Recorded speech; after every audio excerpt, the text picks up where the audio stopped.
Go.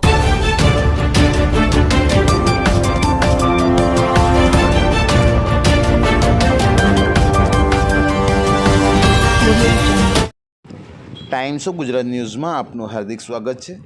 વાત કરીશું આજના મુખ્ય સમાચારની। ઈરાન ઇઝરાયલ અમેરિકા યુદ્ધની સીધી અસર ભારત દેશ ઉપર પડી હોવાનું સામે આવી રહ્યું છે। આજે વડોદરા શહેરના પેટ્રોલ પંપો પર લાગી લાંબી લાઈનોની કતારો।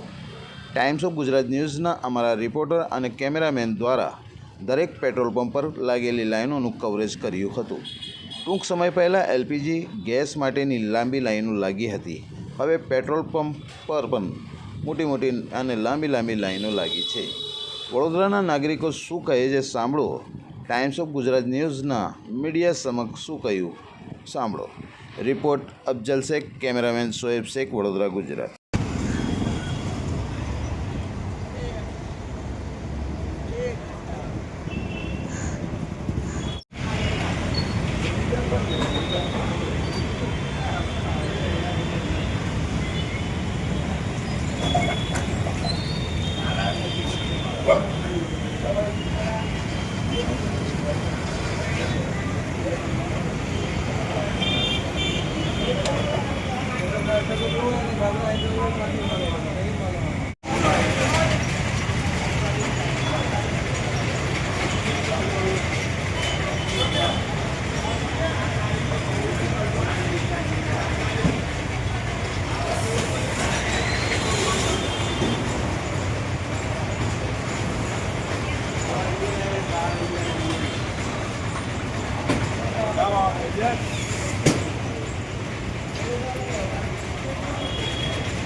पाँच मिनट वारन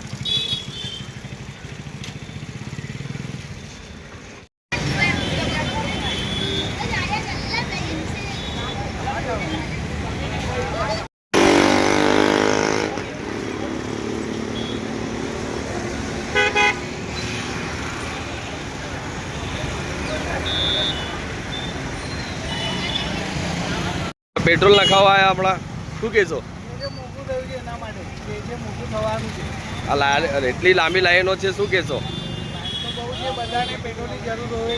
કઈથી આવો તમે પેટ્રોલ ભરાવા?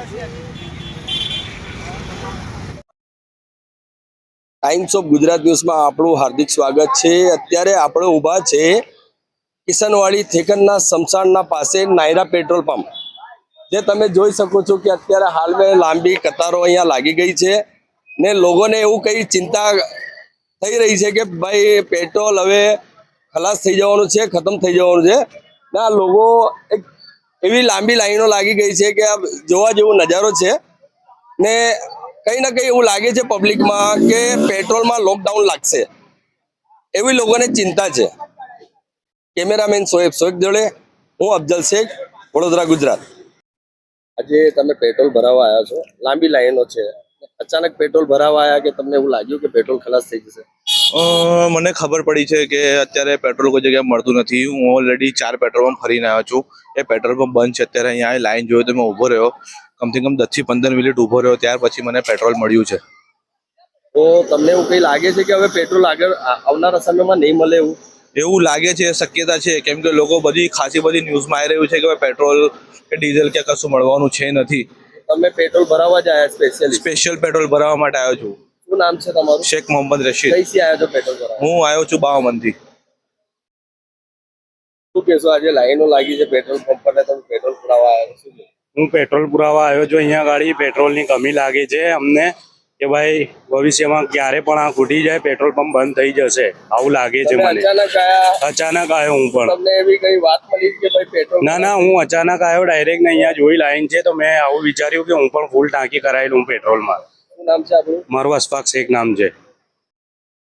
આજે પેટ્રોલ ભરાવા આવ્યો છો, લાંબી આ નાયરા પેટ્રોલ પંપ પર લાઈન છે ને તમે એકદમથી પેટ્રોલ ભરાવા આવ્યો છો, શું કહેશો?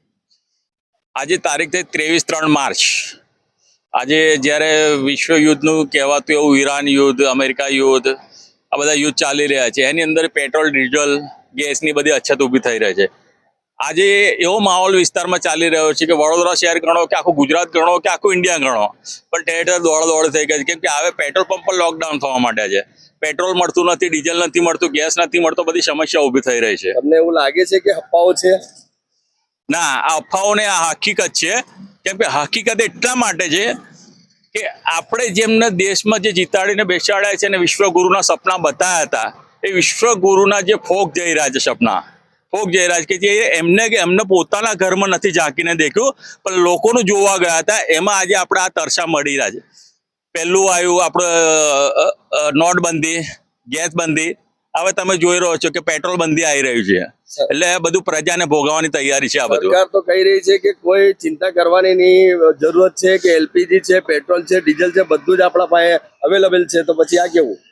સરકાર પાસે છે, સરકાર કહી રહી છે એ વસ્તુ હશે, પણ એ ક્યારે કે એમના જે ચૂંટાયેલા નેતાઓ, એમના જે ચૂંટાયેલી પાંખો, જે એમના ચૂંટાયેલા કાવા દાવાવાળા માણસો, એમની માટે પાછલા દરવાજે સુવિધા બનેલી છે, પબ્લિક માટે નથી. આ પબ્લિક સમજી લે અને પબ્લિક આવે જાગી જાય. જો આવે ના જાગી પબ્લિક તો આવતા દિવસોમાં આના કરતા ખરાબ હાલત થવાની તૈયારી છે. આજે તમે ભારત પેટ્રોલ ગણો, ઇન્ડિયન ગણો કે આપણે નાયરા ગણો કે રિલાયન્સ ગણો, બધા પંપ બંધ થઈ રહ્યા છે. ગેસ માટે લોકો લાઈન લાગી રહ્યા છે, બધી અછત થઈ રહી છે. આપણું પરિચય? મારું હિતેશ રમણભાઈ પેન્ટર, આજવા રોડ, કિશનવાડી, સામાજિક કાર્યકર. If you like this video, then like, share and subscribe to Mirror Now.